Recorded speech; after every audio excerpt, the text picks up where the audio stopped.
Hello everyone, I am Gabriele and welcome to my channel. What am I playing? Oh, I am playing Utah Raptor and I was just waiting there for something to pop out. Check it, it's a little one and I'm gonna pin it down. Thank you so much, thank you so much. Now, that player is probably pressing E because I've depleted so much stamina. I was just waiting for something, actually Stegosaurus, to pop in here and eat, but a little Paki will do. A little Paki will actually do, because Pakis should be in my diet, aren't they? I mean, I really wanted a Stegosaurus, but it's alright, even like that. Pachycephalosaurus are in my diet, and I don't actually need that nutrient. But it's alright, it's best if I eat it, because I'd love to have usually one nutrient maxed out. It makes me feel safe once I reach 100%. I know that I will secure my bite force, because if you have 0 nutrients at 100% or at any growth stage, you have some discount on your bite force. I mean, your bite force will not be as strong. That's why you want to have at least one nutrient. And even though I actually did not need this particular nutrient, because I am low on 2 of them, on 2 out of 3, I will still have some nice bite out of this Paki, because I can secure 1 nutrient for that. Also, I don't know if you do it already, but if you are playing, for example, Carnotaurus above all, and you are kinda in a hotspot, but you cannot find anything. Can I press E? Oh, right, I pressed E. I want to move this one a bit farther away from those pumpkins. I mean, I want to make a safe environment for possible Stegosauruses that pass nearby. Even though they can still sniff this carcass, it's not gonna be there. It's not gonna be that suspicious. By the way, depending on your weight and your carcass weight, the carcass you are carrying weight, you will deplete some stamina. So if the carcass weight is, let's say, not that low, but it's a bit heavy compared to your total heavy weight, then you will consume stamina.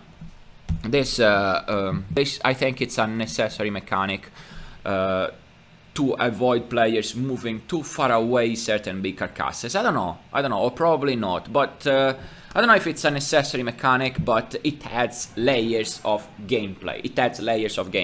You have to learn to play around this mechanic. I don't know, I find it interesting. I don't know actually if it's a good thing or a bad thing, but nevertheless it adds a certain layer in gameplay. Now, check that one, for example.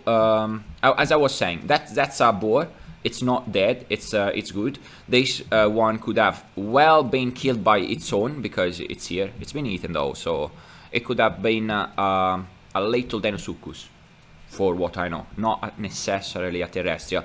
Now, as I was saying, if you are at a hotspot and you are unable to find anything, above all as a Carnotaurus, you wanna pick one of these spots, like pumpkins clusters or radish root clusters around northwest, for example, and you want to stay nearby and waiting for some terrestrial to pass by.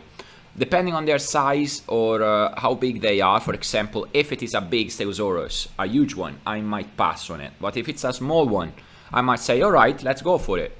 If it's a big one, and I mean, if it's a big Stegosaurus and I do not want to die just yet, or I do not want to risk anything, so I want to play a safe gameplay, I get to choose my prey from farther away, because this cluster of pumpkins will lure in herbivores, just as an example that you recently saw.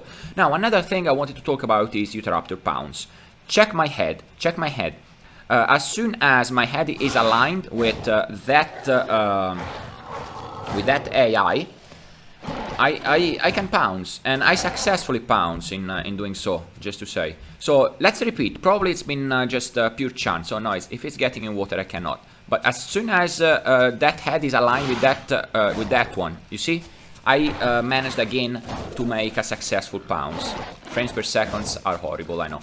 So I'm gonna release, because boar AI or AIs in general make me consume a ton of stamina I really do not want to consume.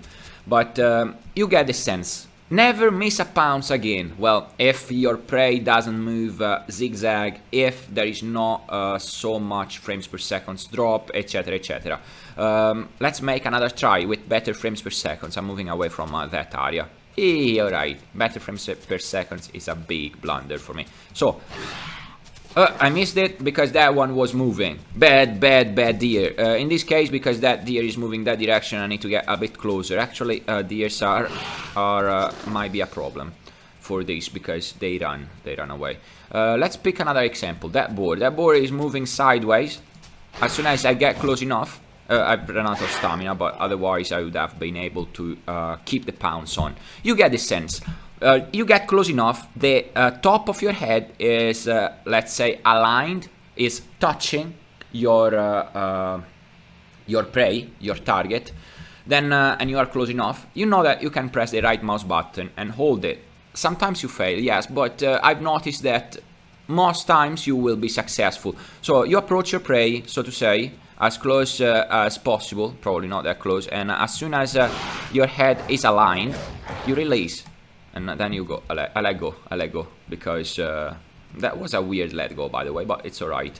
So, get close enough, checking your head, the top of your head, of your Utah Raptor head, and then you pounce, because that means you are well aligned. I am well aligned now, I am not well aligned now, I am well aligned, like this, no, like this, no, like this, probably, yes.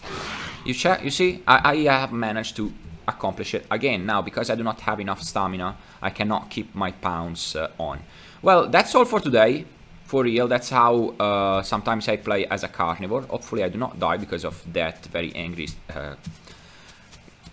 guy down there. Now, I have noticed that boars sometimes are relentless. Well, that's all for today, for real. Thank you all so much for watching. Let me know what you think about this in the comment section below, about ambush situations you can create around certain food sources in certain hotspots, for example, to increase the likelihood of your successful ambush, and to choose actually to handpick your prey, because you're not gonna handpick a huge Stegosaurus as a Carnotaurus while doing this type of gameplay. Or let me know what you think about Pounce. What's your technique that you use to successfully pounce, to be more successful when pouncing? That's all for real. Thank you again. Consider subscribing my channel and have a great day. Bye bye.